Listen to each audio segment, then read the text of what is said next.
The story lived in the silences. Sasha leaned closer to her monitor, headphones cupping her ears, her fingers dancing over the audio editing software.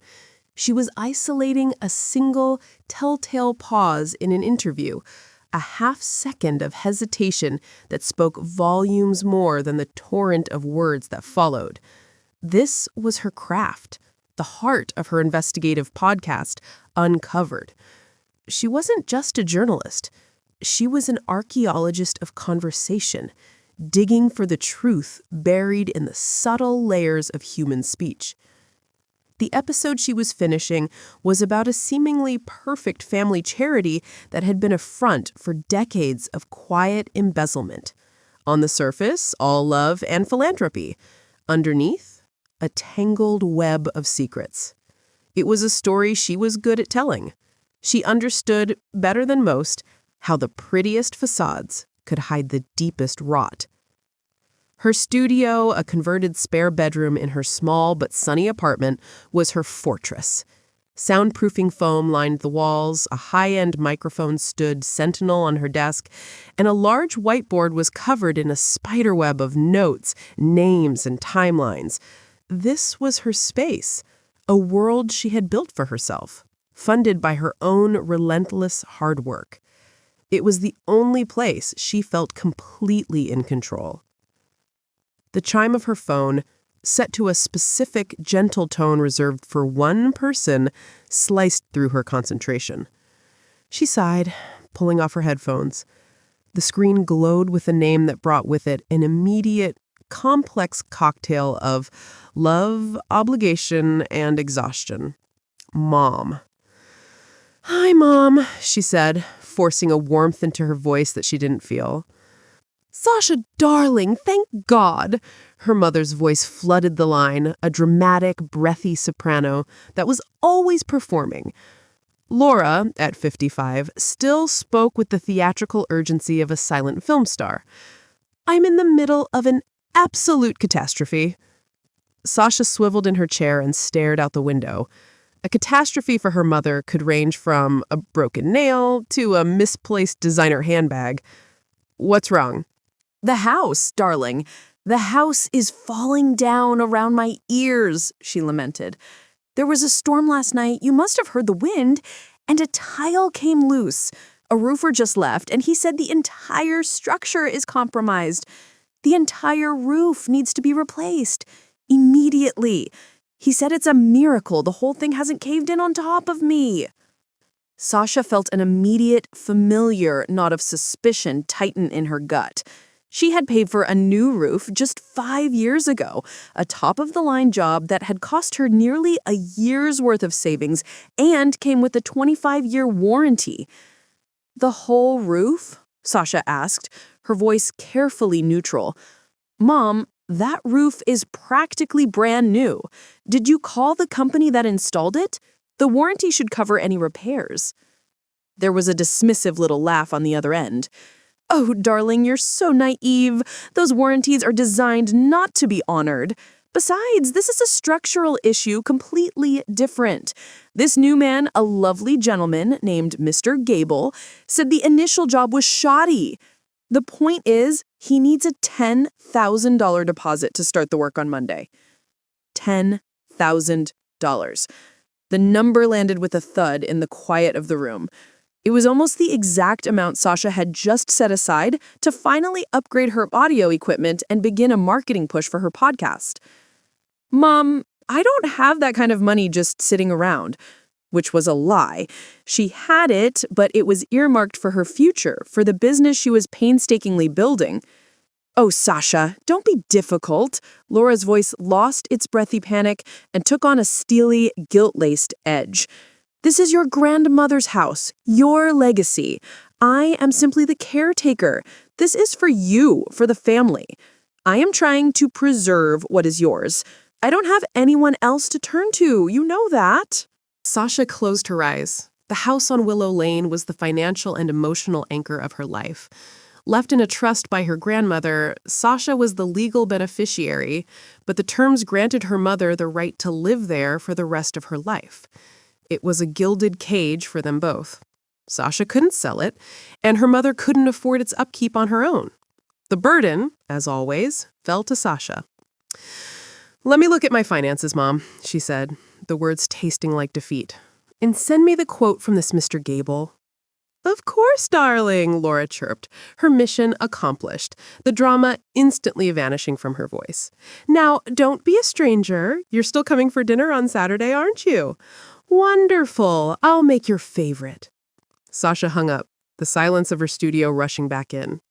Her mother's favorite manipulation tactic was to claim she was making Sasha's favorite dish, which was always, without fail, a dish Laura herself preferred. It was a small, petty thing, but it was everything. The family home was a museum of her mother's life. Every surface was covered with framed photos, but they were almost exclusively of Laura. Laura as a debutante, Laura on a trip to Paris in her 20s, Laura at a charity gala last year, her arm linked with a handsome local news anchor. Photos of Sasha were few and far between, mostly relegated to a small, dusty cluster on the piano from her awkward teenage years. Laura herself was a masterpiece of preservation, her blonde hair perfectly coiffed, her makeup immaculate, her slim figure wrapped in a silk caftan that probably cost more than Sasha's monthly rent. She greeted her daughter with a flurry of air kisses that smelled of Chanel No. 5. "Darling, you look tired," she said, her eyes scanning Sasha's simple jeans and sweater with faint disapproval. "You work too hard on that little podcast of yours. It's so cute that you have such a passion." "It's my job, Mom," Sasha said, the automatic defense springing to her lips. "It pays my bills." "Of course it does," Laura said, waving a dismissive hand as she led Sasha into the dining room. "I just worry you're not having any fun. You're 29. You should be out there, living, meeting people." The dinner, a rich coq au vin Sasha had never particularly liked, was a masterclass in Laura's signature passive aggression. The conversation orbited, as it always did, around Laura's social life, the failings of her friends, and the ever-present tragedy of Sasha's single status. "It's such a shame about you and Noah," Laura said, swirling the red wine in her glass. Noah was Sasha's most recent ex, a kind but uninspired architect she had dated for a year. They had broken up amicably 6 months ago. "He was just so charming, so well-dressed, a real gentleman." "We just weren't a good match, Mom," Sasha said, pushing a mushroom around her plate. "Nonsense," Laura said with a sigh. "You just didn't appreciate him. A man like that, so mature for his age, he really knew how to treat a woman. He needs a woman who understands him, someone with a bit of life experience, you know? He used to tell me the most interesting things about his work." She froze, a forkful of chicken halfway to her mouth. "He talked to you about his work?" "Of course, darling. After you two broke up, I ran into him at the market. He looked so heartbroken, poor boy. I invited him for a coffee, just to make sure he was all right. We had the most wonderful chat. It's important to remain civil, don't you think?" A deeply uncomfortable feeling washed over Sasha. It was the same feeling she'd had after breaking up with her college boyfriend, Ben. Her mother had also reported running into him and having a wonderful chat to make sure he was all right. It was a pattern, a strange insertion of herself into the emotional fallout of Sasha's life. It felt less like civility and more like a bizarre form of trespassing. "Anyway," Laura said, deftly changing the subject, "did you get a chance to look over that quote I sent you? Mr. Gable is waiting for my call." Sasha had, in fact, received the quote. It was a poorly formatted, typo-ridden document from a company with no website and no professional letterhead. The $10,000 figure was for preliminary structural reinforcement and material acquisition. It was a scam, and a lazy one at that. "I'm still looking into it," Sasha said, the lie tasting sour. "I think I should get a second opinion from the original installers first." Laura's face fell, her features collapsing into a mask of wounded disappointment. "Sasha, must you be so difficult? Do you not trust my judgment? I am trying to protect your inheritance, and you're treating me like a child. I'm just being prudent, Mom. It's a lot of money. It's for the house, she insisted, her voice rising. It's for the family. For goodness sake, what is more important than that? Sasha didn't answer. She spent the rest of the dinner in a tense silence. The unspoken truth, a third guest at the table. Her mother was lying to her, and they both knew it. Later that night, back in the safety of her own apartment, Sasha seethed. The strange conversation about Noah, coupled with the transparent scam of the roof repair, left a bitter taste in her mouth. Her mother wasn't just careless or dramatic. She was deceitful. And the casual intimacy with which she spoke of Noah felt off, deeply and fundamentally wrong. She flopped onto her couch, mindlessly scrolling through her social media feeds, a numbing habit for a restless mind. A notification popped up. You have one new message request. Probably spam or a listener with a story pitch. She tapped on it. The name at the top of the message made her heart do a strange, uncomfortable lurch. Leo Martinez. Leo, her first love. The boy she'd dated for 2 years in college. The one whose memory was a bittersweet mix of late-night study sessions, cheap beer, and a painful, messy breakup she had never fully understood. She hadn't seen or spoken to him in nearly a decade. She clicked on his profile. The main picture was of a smiling, handsome man with laugh lines around his eyes, his arm around a beautiful woman, a small child perched on his shoulders. He looked happy, settled. A wave of nostalgia, so potent it almost made her dizzy, washed over her. Why on earth would he be messaging her now? With a trembling finger, she opened the message. It was short. Just a few lines of text that seemed to hang in the airless space of her apartment, charged with a terrifying significance. Hey, Sasha. I know this is out of the blue, but I really need to talk to you. It's about your mom. Sasha stared at the message.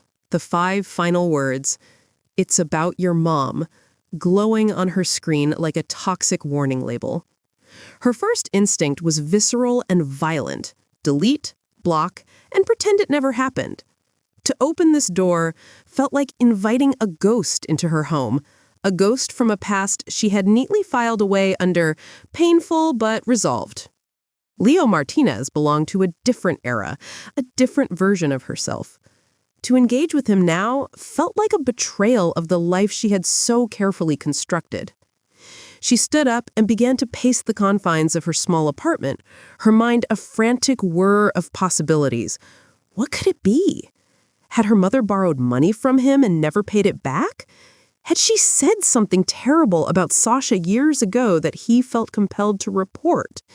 Every scenario she concocted felt both melodramatic and strangely plausible.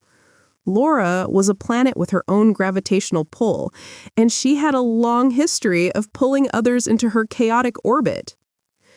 She typed out a reply and deleted it. Who is this? Too aggressive. Is everything okay? Too concerned. She thought of ignoring it altogether. But her journalistic instincts, the very core of her professional identity, rebelled against the idea of an unanswered question. She was a woman who dug for truths, who believed that the full story, no matter how ugly, was always better than a carefully curated lie. The cryptic message was a loose thread on the tightly woven fabric of her life, and the urge to pull it was becoming irresistible. She thought of the strange, insistent demand for $10,000. She thought of the predatory way her mother had reminisced about Noah. These were not isolated incidents. They were data points. And Leo's message was the key that might unlock the pattern. With a deep, shuddering breath that was part resignation and part resolve, she sat down and typed a simple, neutral reply. Leo, wow, it's been a long time. I can meet for coffee. When and where? His reply came almost instantly, as if he had been waiting, his finger hovering over the screen. Tomorrow, 10 a.m., the Grindstone Cafe on Elm. Thank you, Sasha. The Grindstone was a nondescript chain coffee shop halfway between her apartment and the suburbs. A perfect no man's land for a meeting she already dreaded. The next morning, Sasha arrived 10 minutes early, her nerves a tangled, buzzing wire in her stomach. She chose a small table in the back corner, a strategic position that gave her a clear view of the door. She didn't know what she was expecting. A dramatic confrontation? An awkward apology? She ordered a black coffee she didn't want and watched the door, her heart pounding a nervous rhythm against her ribs. When Leo walked in, her first thought was how little and how much he had changed. The dark, curly hair was shorter now, with distinguished threads of gray at the temples. The easy, lanky grace of his youth had settled into the solid, confident bearing of a man in his early 30s. But the eyes were the same, kind, intelligent, and at this particular moment, deeply troubled. He saw her and gave a small, hesitant smile. The initial moments were a cringe-worthy dance of small talk, the two of them circling the enormous, unspoken topic that hung in the air between them. They covered the basics, his marriage, his daughter, his job in finance, her podcast. It was a conversation between two friendly strangers who had once known every secret of each other's bodies and souls. Finally, after the barista had delivered his cappuccino, Leo took a deep, shaky breath and leaned forward, his hands clasped on the table. "Sasha, thank you for meeting me," he began, his voice low. "I know how weird this must be. I've been debating whether to do this for a long time. For years, actually. I couldn't find the right way. Or the courage, maybe." "It's okay, Leo," she said, though it wasn't. "What's this about?" He looked down at his coffee, unable to meet her eyes. "It's about what happened after we broke up. After you went home for the summer. I was a mess, Sasha. I really was. I thought I'd lost the best thing that ever happened to me." Sasha felt a pang of the old, familiar grief. Their breakup had been a confusing, painful affair, a slow fizzle of long-distance calls and misunderstandings that had left her feeling bewildered and heartbroken. "One night," Leo continued, "a few weeks after our last phone call, your mom called me. She said she was worried about me, that you'd told her how down I was. She wanted to know if I was okay." Sasha stiffened. "My mom called you?" "Yeah, I was surprised too, but it felt nice. She was so warm, so understanding. She listened to me for over an hour, just letting me talk. She offered me a mother's perspective," she said. "She made it sound like she was on my side." He finally looked up, his eyes filled with a deep, profound shame. "We met for coffee a few days later, and then dinner a week after that. She told me how lonely she was, how your dad never understood her, how you were so young and flighty and didn't appreciate the kind of man I was." A cold, creeping dread began to snake its way up Sasha's spine. "Leo, what are you saying?" He closed his eyes, the confession coming out in a pained rush. "She pursued me, Sasha, your mom. She made me feel like the most mature, desirable man in the world. She flattered me. She listened to me. She made me feel seen. And I was 21 and stupid and heartbroken, and I fell for it. We had a relationship, an affair. It was a secret, of course. It lasted for almost a year." The world tilted and went silent. The background noise of the coffee shop, the hiss of the espresso machine, the murmur of conversation faded to a dull, distant roar. Sasha stared at the man across from her, the man whose heart she had once held, and tried to process the monstrous, unthinkable words he had just said. Her mother and Leo.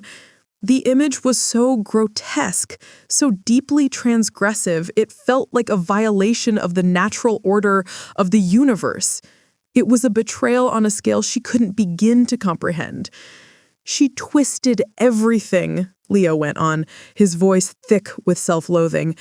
She would talk about you, about our relationship, and reframe it. Little by little, she poisoned my memory of you.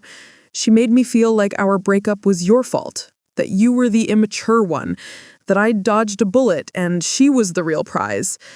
It was sick, and I was weak enough to believe her. Sasha was speechless, her mind a maelstrom of shock and revulsion. She felt her own past being rewritten, her own memories being tainted by this new, horrifying information. Her mother and Leo. As Leo continued to speak, detailing the web of lies and manipulation, a new thought, cold and sharp as a shard of ice, pierced through Sasha's emotional shock. "Wait," she interrupted, her voice sounding hollow in her own ears. "When you were with her, did she spend a lot of money? Did she buy new clothes, go out to nice dinners, take trips?" Leo looked uncomfortable, but he nodded. "Yeah, all the time. She always had cash for these little weekend getaways, expensive restaurants. She told me she had a small inheritance she liked to dip into for life's little pleasures." And there it was, the last draw. The final, crucial piece of the puzzle sliding into place with a sickening click. The inheritance, the house, the endless critical repairs, the $5,000 for the new boiler last year, the $7,000 for the foundation resealing the year before, the $10,000 she was demanding now for a roof that was perfectly fine. It wasn't for the house. It was never for the house. Her money, the money she had sacrificed her own dreams and financial security for, had been the slush fund for her mother's secret life. She had been unknowingly funding her mother's affairs with her own ex-boyfriends. The realization was so profoundly twisted, so deeply violating, that she felt a wave of nausea so strong she had to grip the edge of the table. "Sasha, are you okay?" Leo asked, his face etched with concern. "No, I don't think I am." He reached across the table, his hand hovering over hers, before he seemed to think better of it. "Look," he said, his voice earnest, "I've felt like the lowest form of life for a decade for keeping this secret. I probably would have taken it to my grave, but something happened a few weeks ago. I was at a work conference in Chicago, and I ran into someone, a guy named Ben Carter." Sasha's blood ran cold. Ben. The quiet, steady engineer she had dated for 2 years after the messy end of her relationship with Leo. "We got to talking," Leo continued, his expression grim. "He works for a rival firm. We found out we had a connection through you. We had a few drinks, and I don't know how, but we started talking about the past, and your name came up. And then your mom's name came up." He leaned closer, his voice dropping. "Sasha, he had the same story, almost identical. The call out of the blue, the mother's perspective, the affair. It happened to him, too, right after you two broke up. If her world had been tilting before, it now shattered into a million irreparable pieces. This wasn't a one-time, bizarre lapse in judgment. This was a pattern, a system, a hunt." Leo pulled a pen from his pocket and scribbled a name and a number on a clean napkin. He pushed it slowly, carefully, across the table toward her. "Ben Carter," it read, followed by 10 digits. Sasha stared at the napkin. It looked like a bomb. The single horrifying crack in her reality had just splintered into a spiderweb of fractures that stretched back through her entire adult life. This was not a secret. This was a conspiracy. and she was holding the first thread that could unravel it all. Sasha sat in her car in the coffee shop parking lot for a long time, the engine off, the world outside muted and distant. The napkin with Ben Carter's name and number lay on the passenger seat, a small, flimsy piece of paper holding the weight of a potential avalanche. Leo's story was a singular, grotesque anomaly. But if Ben's story was the same, it would become a pattern, a nightmare. Her hand trembled as she picked up her phone. This was the point of no return. This was the moment she chose to pull the thread, knowing it could unravel everything. For a moment, she considered driving home, tearing up the napkin, and burying the knowledge of her mother's affair with Leo in the same deep, dark place she kept all the other painful family secrets. She could go on pretending, funding the endless repairs on the house, enduring the passive-aggressive dinners. She could choose ignorance. But the journalist in her, the part of her that was professionally and pathologically incapable of leaving a story untold, wouldn't allow it. The truth, once glimpsed, demanded to be seen in full. With a sense of grim determination, she dialed the number. It rang 3 times before a man's voice, wary and unfamiliar, answered. "Hello? Is this Ben Carter?" Sasha asked, her own voice sounding thin and strange. There was a pause. "Who's asking?" "My name is Sasha. We dated a while ago, in our 20s. The silence on the other end of the line was heavy, thick with surprise and suspicion. "Sasha, wow. Yeah, I remember. Is everything okay?" "I don't know. I know this is incredibly strange, and you have every right to hang up on me, but I was just speaking with Leo Martinez." She didn't need to finish the sentence. A deep, weary sigh came through the phone, a sound of long-held resignation. Oh, God, I always wondered if this day would come. The confirmation hit her like a physical blow. It was true. It had happened again. "Can we talk?" she whispered, her professional composure cracking. "Yeah, Sasha," he said, his voice softening with a pity that she found both comforting and humiliating. "I think we'd better." Sasha's apartment, once her sanctuary, now felt like a war room. She set up her laptop on the desk in her studio, the one place she felt a semblance of control. She had her digital recorder running, not for broadcast, but for her own records, an instinct she couldn't turn off, and a fresh legal pad in front of her. She was no longer just a daughter. She was an investigator, and the subject was the complete and utter demolition of her own life. Ben's face appeared on the video call, looking much as she remembered. Kind, steady, with a thoughtful expression that was now clouded with discomfort. As an engineer, he was logical, systematic. He laid out his story with a precision that was both helpful and horrifying. "It started about a month after we broke up," Ben began, staring somewhere just past the camera. "The phone call. She was worried about me. Said you were worried too. It was the exact same playbook, Sasha. The coffee, the sympathy, the way she made me feel like she was the only one who really got me." He went on to confirm the affair, a 6-month relationship shrouded in the same secrecy and manipulation Leo had described. But Ben, older and more financially established than Leo had been, added a new, sickening layer to the story. "She was a financial black hole," he said, shaking his head in disbelief at his own past foolishness. "It wasn't huge amounts, not at first, just these little emergencies. Her car needed a new transmission, a surprise plumbing issue at the house. She was always just a little short. I probably gave her $5 or $6 grand over the 6 months we were, you know."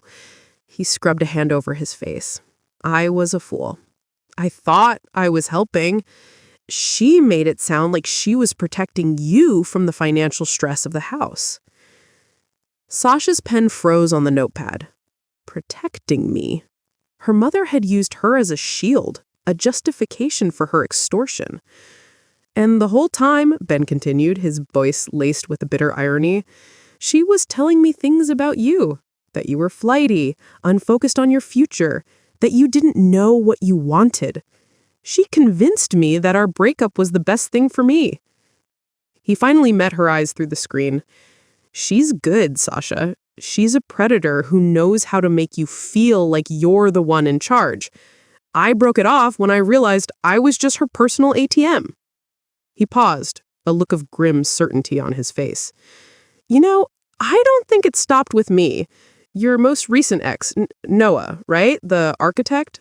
Sasha's blood ran cold. What about him? She was talking about him right after you two broke up, at a charity thing my company sponsored. She was telling a mutual friend how charming and vulnerable he was, how he just needed a mature woman to appreciate him. It was the same language she used on me. It made my skin crawl. After she ended the call with Ben, Sasha sat in stunned silence for a full hour. The pattern was undeniable. The MO was clear. But she needed the final piece. She needed to talk to Noah. This call was the hardest. The breakup was still fresh, the emotional wounds not yet fully scarred over. He was hesitant at first, defensive, but as she calmly explained what she had learned from Leo and Ben, the anger in his voice dissolved, replaced by a tone of dawning, horrified recognition. His story was a carbon copy of the others, but with a more refined, brazen execution. With Noah, Laura had perfected her craft. She told me you were too obsessed with your little podcast to be a real partner, Noah confessed, his voice thick with shame. She said you didn't understand the pressures of a real career like mine. She made our breakup feel like an act of self-preservation, and I believed her. The money, Noah, Sasha asked, her voice flat. Did she ask you for money? There was a long pause. Yes, he said finally. That's how it ended. It was about a month ago. She told me the house needed a new roof, that it was a huge, unexpected expense that would fall on you. She said she wanted to handle it herself to spare you the burden. She had a quote and everything. She asked me for $10,000. Sasha's entire body went rigid. A quote from a Mr. Gable? Yes, that was it, Noah exclaimed, the final piece of the puzzle clicking into place for him too. I thought it seemed suspicious, so I told her I'd have my own guy look at it. She completely freaked out, accused me of not trusting her, and we had a massive fight. I never heard from her again. He went quiet, the sickening realization dawning on him. She went to you for that money, didn't she? She called me the next day, Sasha said, her voice a dead, hollow whisper.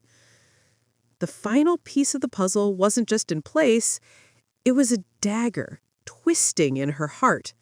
Her mother had tried to con her most recent ex-boyfriend, and when he had refused, she had pivoted immediately to her daughter, using the exact same lie.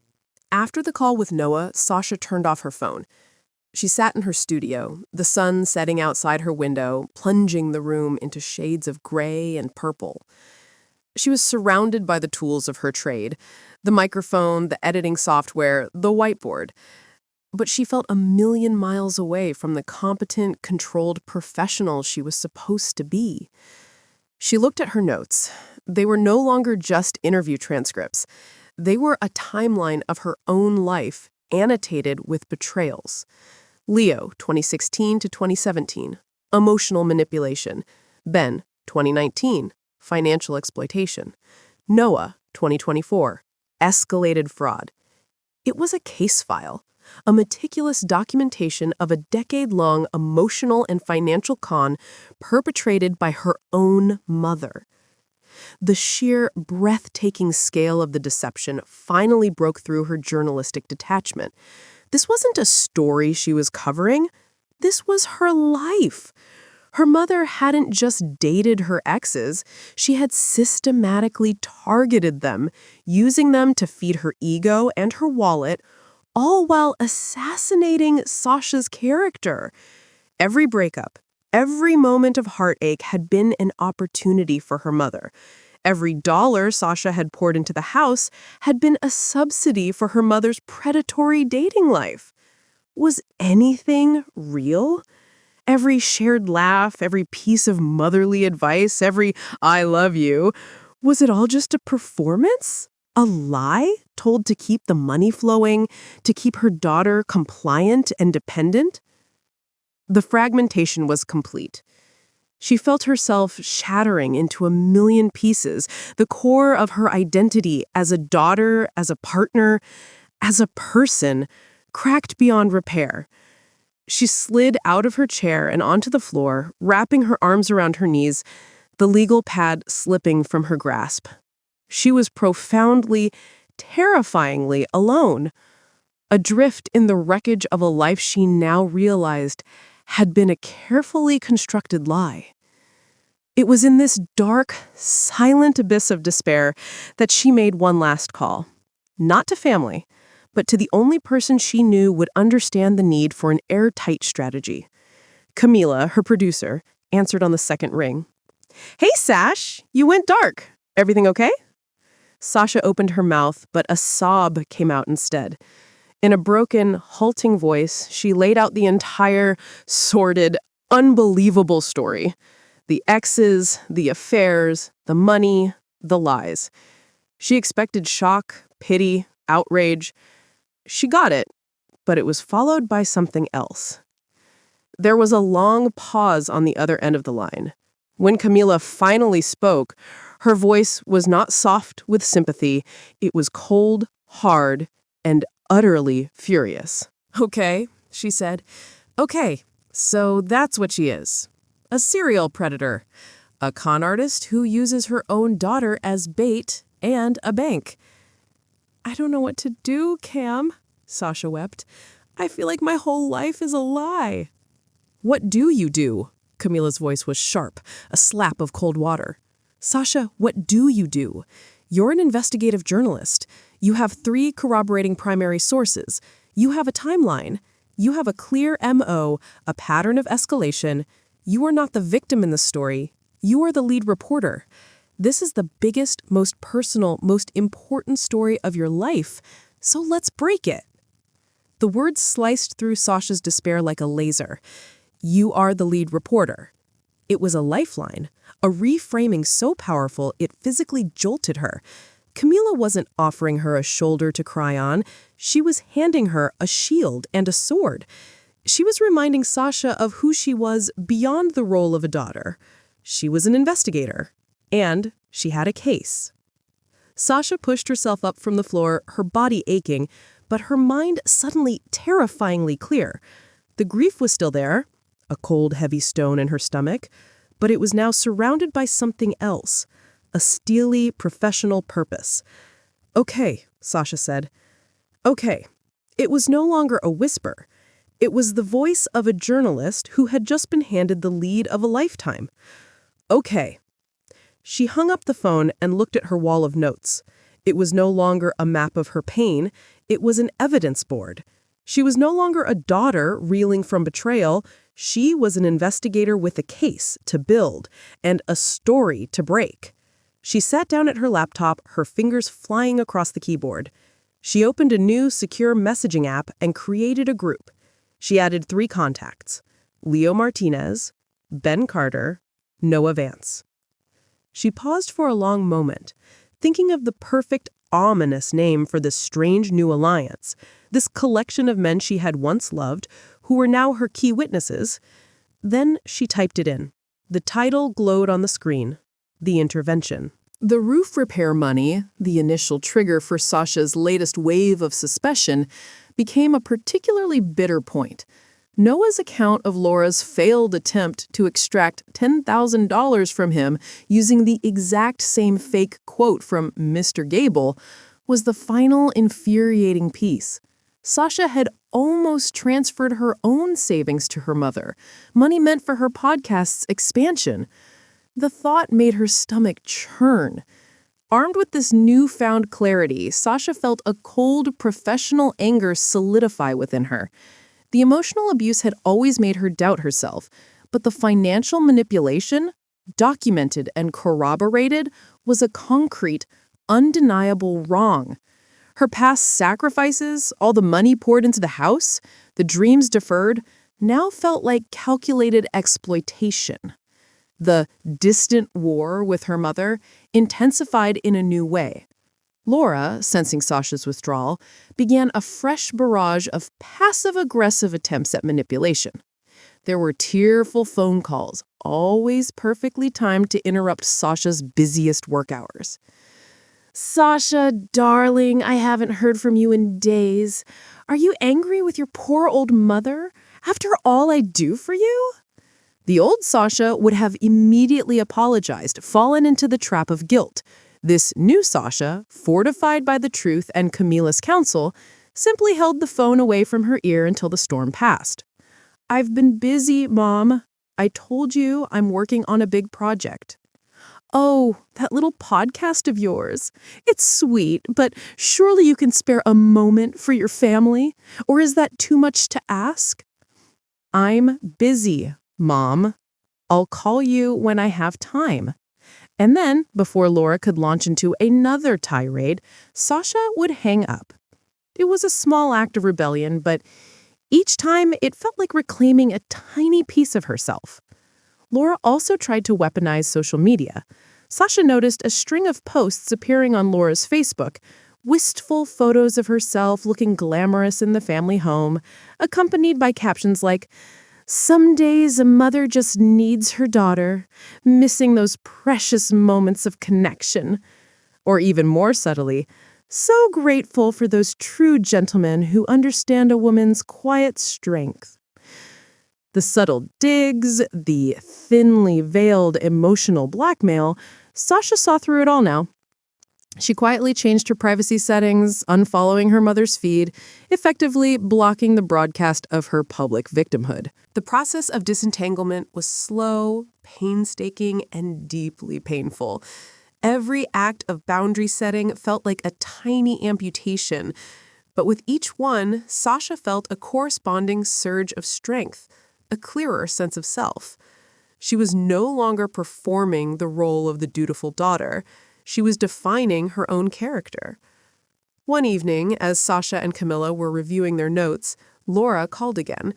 Sasha looked at the caller ID, then at Camilla, who gave her a reassuring nod. She put the phone on speaker.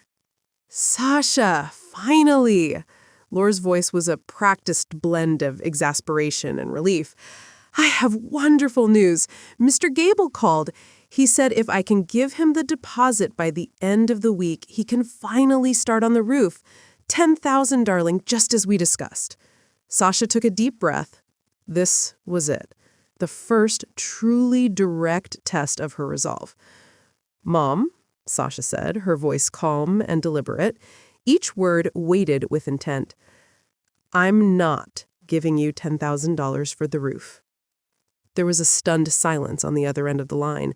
The dramatic sigh Laura always deployed was conspicuous by its absence. "What?" Laura finally spat, her voice sharp with disbelief. "What are you talking about? It's for the house. It's falling apart. You want me to live under a leaky roof?" "I've had the roof inspected," Sasha continued, unwavering, "by an independent, licensed contractor. The roof is fine, Mom. It needs no repairs. And the quote you sent me from Mr. Gable was a complete fabrication." The silence that followed was chilling. It was the sound of a manipulator caught in the act, her performance utterly destroyed. Then the silence broke, not with tears, but with a cold, venomous hiss. "You're calling me a liar?" Laura's voice was low, dangerous. "After everything I've done for you?" "I'm stating facts, Mom," Sasha said, her voice remaining perfectly steady. "I know about Mr. Gable, and I know about Noah, and Ben, and Leo." The line went dead. Laura had hung up. Sasha looked at Camilla, her chest heaving, a strange mix of fear and triumph coursing through her. The distant war was over. She had called her mother's bluff, and in doing so, had exposed the rot beneath the facade. "She's coming for you," Camilla said, her expression serious. "She's not going to take that lying down. You just tore down her entire, carefully constructed reality." Sasha knew. This wasn't the end. It was the beginning. Her mother, the golden child of her own narrative, would not allow her story to be rewritten by her inconvenient daughter. A week later, the expected phone call came. Not to Sasha, but to the alliance of exes. Noah called Sasha, his voice tight with discomfort. "Sasha, your mom just called me. She wants to meet. She said she wants to talk about your behavior. She wants me to tell her everything you've been saying." A cold smile touched Sasha's lips. Her mother was circling, desperate to regain control, to spin the narrative, to play the victim. But Sasha was no longer a player in her mother's game. She was the one writing the rules. "Tell her yes, Noah," Sasha said, her voice ringing with a new, quiet authority. "Tell her to come to the house on Willow Lane. Tell her to be there on Saturday at 3 p.m. And tell her I'll be there. And so will you. And so will Ben and Leo." The house on Willow Lane had never felt more like a stage. On Saturday afternoon, Sasha moved through the familiar rooms, a stranger in her own history. The air was thick with the ghosts of 1,000 unspoken truths. She methodically arranged the living room furniture, not for comfort, but for a confrontation. She placed 4 armchairs in a slight arc, facing the large, ornate sofa where her mother always held court. It was the setup for a deposition, a tribunal. Leo, Ben, and Noah arrived together, a somber, unlikely trio united by a shared, surreal history. They stood awkwardly in the foyer, 3 men of different ages and temperaments, bound by the web of one woman's deceit. "Thank you for being here," Sasha said, her voice calm and even, betraying none of the nervous energy thrumming just beneath her skin. She was in full producer mode, her professionalism a suit of armor. "The plan is simple. We stick to the facts. We don't engage with accusations or hysterics. I will moderate. Let her show herself for who she is." They nodded, their expressions grim but resolute.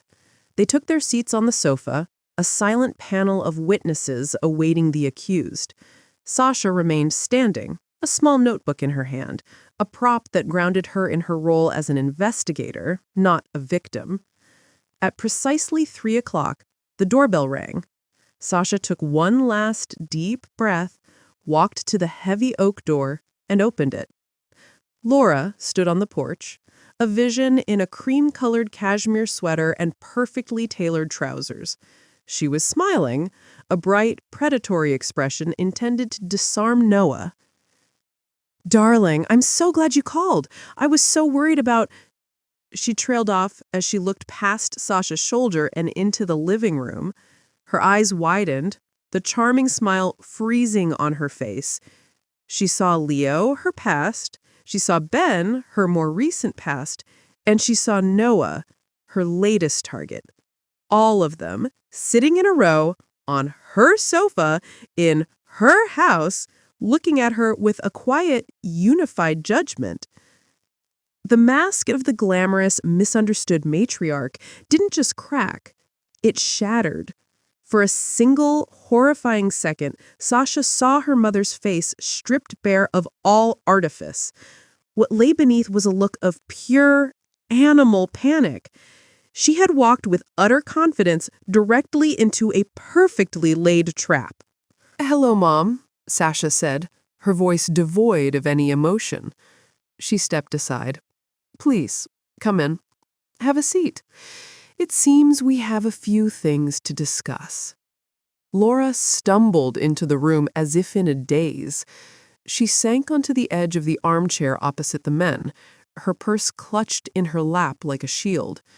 She stared at the 3 men, then at her daughter, her mind clearly racing, searching for a narrative, a lie, that could possibly contain this catastrophe.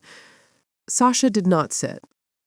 She stood in the center of the room, the moderator of this bizarre, painful summit. "I've called this meeting," she began, her voice as crisp and clear as the audio in her podcast studio, "to discuss a recurring pattern of behavior that has caused significant emotional and financial damage. I thought it would be most efficient to address it with all relevant parties present." She looked at her mother. "This is an intervention.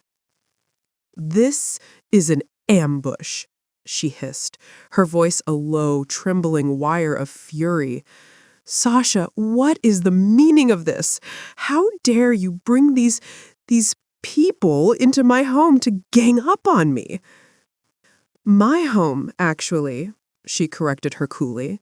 "According to Grandma's trust, anyway. But we can get to that later."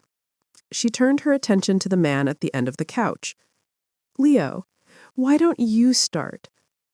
Could you please remind my mother of the nature of your relationship, which began in the summer of 2017, shortly after you and I broke up?" Leo cleared his throat, his gaze steady on Laura.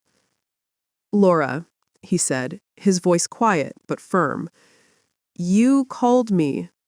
You told me you were worried about me. You spent months gaining my trust, telling me how lonely you were, all while systematically convincing me that my relationship with your daughter had been a mistake. You pursued me. We had a year-long affair that you insisted we keep secret."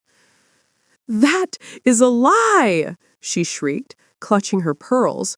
"You were a heartbroken boy, and I offered you comfort. You took advantage of my kindness." Sasha held up a hand. "Ben, your turn. Your relationship with my mother began in the spring of 2019, correct?" Ben nodded, his expression one of weary disgust. "It did, and it followed the same pattern. But with me, you added a financial component, didn't you, Laura? There was always an emergency, a plumbing crisis, a problem with the car. You told me you were protecting Sasha from the stress of it all. You bled me for thousands of dollars under the guise of being a caring mother. You offered," Laura spat. "You were desperate to impress me." "And Noah," Sasha continued, her voice relentless, ignoring her mother's rising hysteria, "your relationship with my mother was the most recent, and it involved the most blatant attempt at fraud." Noah, looking pale, spoke directly to Laura. "You tried to get $10,000 from me for a roof repair you knew wasn't necessary. You used a fake quote.